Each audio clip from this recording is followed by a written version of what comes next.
غور کریں اپنی زندگی میں کہ آپ ایک مسئلے سے گزر رہے ہوتے ہیں، اچانک آپ کے سامنے کوئی پوسٹ آ جاتی ہے، اچانک آپ کے سامنے کسی کی کوئی بات آ جاتی، اچانک آپ کسی ایسے لیکچر میں چلے جاتے ہیں جس میں آپ کا مسئلہ ڈسکس ہو رہا ہے۔ کتنی بار ایسا ہوا ہے، میرے ایک دوست ہیں، وہ کہتے ہیں کہ ان کی جاب ہاتھ سے چلی گئی اور وہ شدید غم میں تھے، یعنی وہ اتنی اچھی جاب تھی لیکن بس وہ کچھ ہوا، بہرحال ان کی جاب چلی گئی۔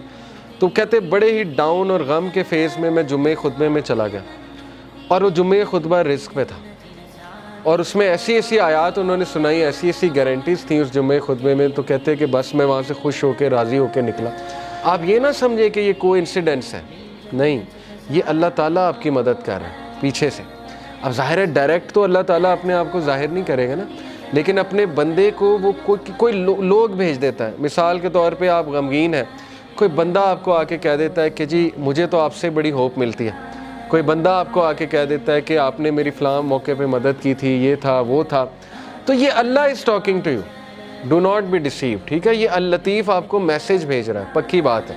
کیا کبھی ایسا ہوا کہ کوئی دوست آپ کو کسی کلاس میں لے گیا اور اس کلاس کی وجہ سے آپ اللہ کے قریب آ گئے؟ تو یہ ہے اللطیف۔ آپ کو احساس نہیں ہوا یہ کس نے کیا ہے، لیکن یہ کس نے کیا؟ اللہ تعالیٰ نے کیا۔ کیا کبھی ایسا ہے کہ کسی نے آپ کو کوئی ایک تھپکی دے دی، کوئی ایک لفظ کہہ دیا محبت والا، کوئی ایک شفقت والا لفظ کہہ دیا؟ وہ نہیں کہہ رہا ہے، کون کہہ رہا ہے؟ اللہ تعالیٰ اس سے کہلوا رہا ہے۔ اگر اللہ آپ سے ناراض ہوتا، اگر اللہ تعالیٰ نے آپ کو چھوڑ دیا ہوتا، تو اللہ ایسا کوئی سائن ہی نہ بھیجتا آپ کے بعد۔